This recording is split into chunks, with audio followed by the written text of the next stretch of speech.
Graça e paz, irmãos. Bom, o subtema que a gente vai ver hoje, né? É o amor que encoraja. E um exemplo que eu trouxe aqui, de início, foi uma pessoa que com certeza a maioria, ou se não todos, conhecem, que é a figura de Paulo, né? O quanto ele contribuiu para a obra de Deus, o quanto ele fez, né? E aí, antes mesmo de começar, eu só quero pedir para que a irmã Rania venha fazer uma oração aqui, para que eu não venha falar de mim, mas para que eu venha falar sim da palavra de Deus e para que o Espírito Santo possa me usar de acordo com a vontade de Deus.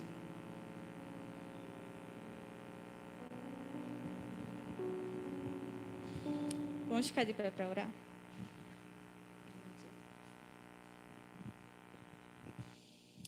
Amém. Pai querido, Pai amado, nós pedimos a Deus nesse momento, Pai, que o Senhor venha abençoando, Senhor, a vida de Bianca, Pai, que o Senhor seja com ela neste momento. Que nós não venhamos ouvir, ó Deus, aquilo que nós queremos ouvir, mas aquilo que nós devemos ouvir, ó Deus, aquilo que o Senhor quer falar. Nós te pedimos, ó Deus, que o Senhor venha usar ela, Pai, nesse momento, que ela venha falar, ó Pai, daquilo que o Senhor colocou no coração dela, Senhor. Então, nós te pedimos, ó Pai, abre os nossos ouvidos, nosso coração, nosso entendimento, Pai, para que nós venhamos entender a Tua palavra, ó Deus, venhamos praticá-la, ó Pai, onde quer que estejamos, ó Deus. Obrigada por tudo, Senhor, seja com ela neste momento, ó Pai, com cada um de nós. Nos dê sabedoria e entendimento, ó Deus, para compreender melhor, ó Deus, aquilo que o Senhor quer falar. Obrigada por tudo, se eu te peço, te agradeço, em nome de Jesus. Amém. Eu vou começar aqui dando o contexto que tem lá em Atos, capítulo 18. Quem quiser pode abrir a sua Bíblia para acompanhar. E o que estava acontecendo aqui, né? Em Atos. Paulo, nesse momento, ele estava em Corinto. E tinham dois irmãos lá, Aquila e a esposa dele, Priscila. E eles tinham chegado recentemente lá em Corinto. Eles tinham vindo da Itália para Corinto. E aí, Paulo, de início, ele fica na casa de Aquila e Priscila. Eles tinham, inclusive, o mesmo ofício de Paulo, que era fazer tendas, né? Fabricar tendas. Aí, ele ficou juntamente com Aquila e Priscila, trabalhando, né, na fabricação de tendas, mas depois ele passou a se dedicar inteiramente à pregação e ao testemunho que Jesus era o Cristo. Isso logo no início. Aí depois, o que acontece, né? Paulo, ele pregando a palavra de Deus, ele vai e prega para os judeus. Ele inicia pregando para os judeus.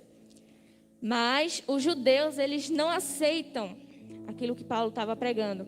Inclusive, eles começam a lançar maldições, né, em Paulo, como tem aqui no versículo 5.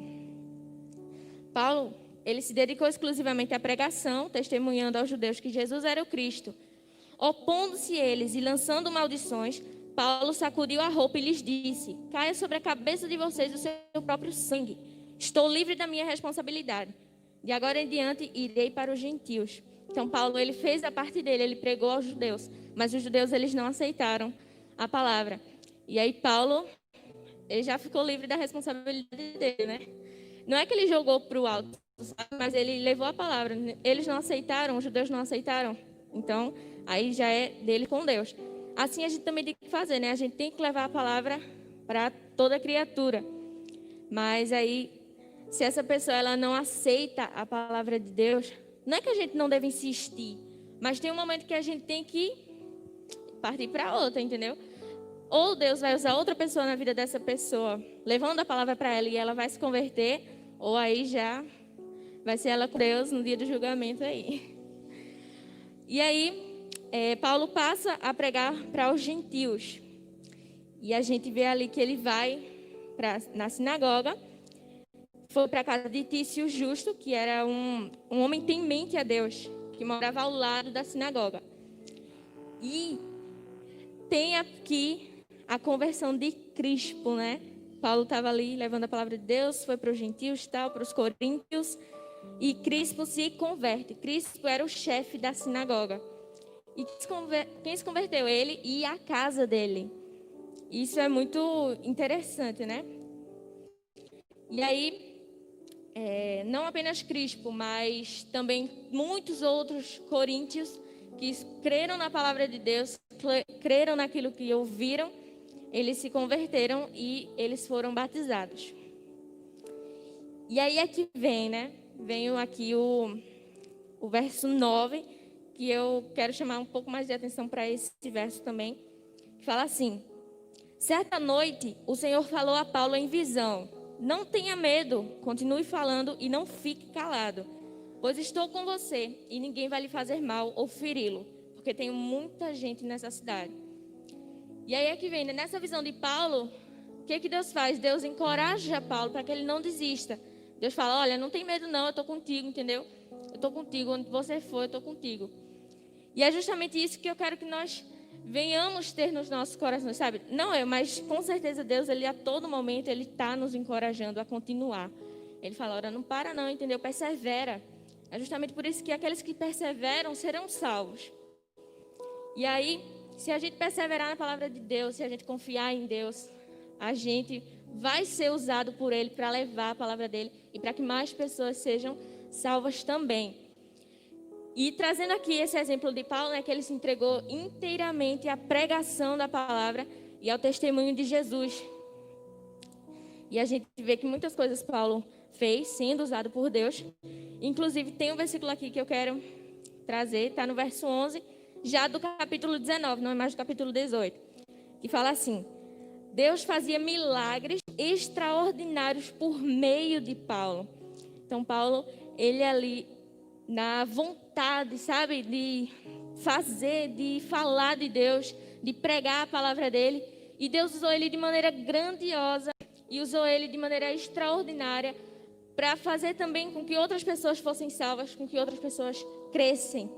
Inclusive, ele foi usado aqui, como tem dizendo, para fazer muitos milagres, né? E esse é o primeiro exemplo que eu queria trazer, essa disposição de Paulo e o encorajamento que Deus nos dá para não desistir. E aí é que vem a seguinte pergunta, assim, quando a gente vê, né, por tanta coisa que Paulo passou, né, ele continua ali, nossa, ele sofreu naufrágio, foi apedrejado, ele foi vítima também de umas pessoas ali, uns judeus organizaram, né, para matar ele, a gente vê isso aí também, a gente vê que ele foi, nossa, passou por tanta coisa aí, mas aí ele continua, ele não desiste. E a gente se pergunta: nossa, Paulo não tinha medo, não? Paulo em nenhum momento fraquejou, não? Em nenhum momento se sentiu, não sei, com medo, né? Não sei. Mas aí é que vem uma passagem lá em Filipenses, capítulo 1, verso 12. Que Paulo, ele já estava na prisão, né? Ele escreveu as cartas aí, estava preso. E aí fala, inclusive o título é assim: os sofrimentos de Paulo contribuem para a expansão do evangelho. Aí o que tem dizendo aqui? Quero que saibam, irmãos, que aquilo que me aconteceu tem, ao contrário, servido para o progresso do evangelho. Como resultado, tornou-se evidente a toda a guarda do palácio e a todos os demais que estão na prisão por causa de Cristo. E os irmãos, em sua maioria, motivados no Senhor pela minha prisão, estão anunciando a palavra com maior determinação e destemor.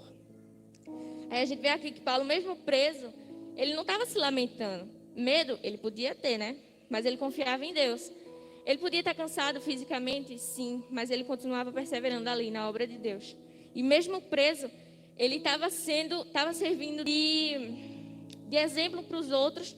E o exemplo dele estava servindo para que os outros tivessem mais e mais coragem para levar a palavra de Deus. E Paulo, ele aqui, nem preso, Paulo se desanima.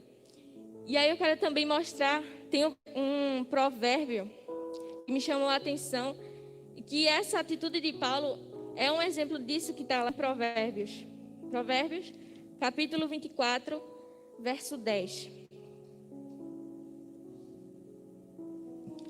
Que fala assim: se você vacila no dia da dificuldade, como será limitada a sua força? Então, sabe, as dificuldades nem sempre é ruim. As dificuldades servem para nos fortalecer, para fazer com que a gente confie mais em Deus, para fazer com que a gente aprenda também. Serve de muitas dificuldades aí. Não é só para ficar dizendo, se autocompadecendo, né? Dizendo, nossa, coitado de mim, nossa, eu tenho que passar por isso. Nossa, não. A gente tem que ir aqui, ó. Tem que usar da dificuldade para se fortalecer em Deus, para continuar perseverando, para continuar levando a palavra dele e aprendendo cada vez mais com Cristo. Então, essa aqui foi o primeiro exemplo que eu trouxe de Paulo. E aí tem também outro momento que Apolo, ele é encorajado por Aquila e por Priscila. Apolo, para quem não sabe, ele era um judeu ali. Ele já estava em Éfeso, acredito, aqui no capítulo 18. Mas ele era um judeu que pregava corajosamente a palavra de Deus. E olha que ele só sabia assim a parte do batismo de João, né? Mas mesmo assim, ele continuava ali pregando corajosamente a palavra de Deus. E aí, Priscila e Aquila, né? Eles prestam atenção em Apolo. Eles viram que Apolo ele estava pregando ali. E aí eles chamam Apolo para a casa deles. E eles continuam ali instruindo mais e mais Apolo para que ele venha obter mais conhecimento da palavra de Deus e falar com mais exatidão, né, para os outros. E aí eles falam assim, Apolo, aqui ele fala assim, ele quer ir para Acaia. Isso ainda é no capítulo 18, verso 27, para quem quiser procurar. Ele fala assim, querendo ele ir para Acaia, Apolo no caso, os irmãos o encorajaram e escreveram aos discípulos que os irmãos encorajaram. Mas da mesma forma, Deus também usa outras pessoas para que a gente não tenha medo. É muito bom quando a gente recebe uma mensagem assim de um amigo dizendo, olha, não desiste não, continua. Pode estar sendo difícil agora, mas depois tu vai ver os frutos que tu vai colher. Isso é uma coisa nossa que a gente tem. Essa compaixão uns pelos outros. Saber que o outro também precisa de uma palavra de apoio, uma palavra de conforto, uma palavra de encorajamento. Assim como de tanta forma Deus ele nos encoraja a continuar, então Deus também pode nos usar e usar outras pessoas para que possamos encorajar uns aos outros. Para que assim possamos nos fortalecer e falar com cada vez mais vontade da palavra de Deus, né? E aí esse é o exemplo de Paulo e o exemplo de Apolo. E eu queria deixar aqui também um último versículo, que está lá em Salmos 27, capítulo 14. Não, Salmos, capítulo 27, versículo 14.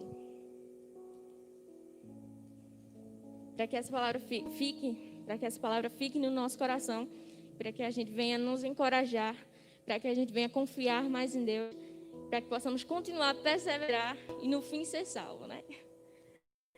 Está aqui, Salmos capítulo 27, verso 14. Espere no Senhor, seja forte, coragem, espere no Senhor. Então essa é a palavra que fica para cada um de nós, que viemos esperar no Senhor, que viemos ter coragem e encorajar também uns aos outros. Amém.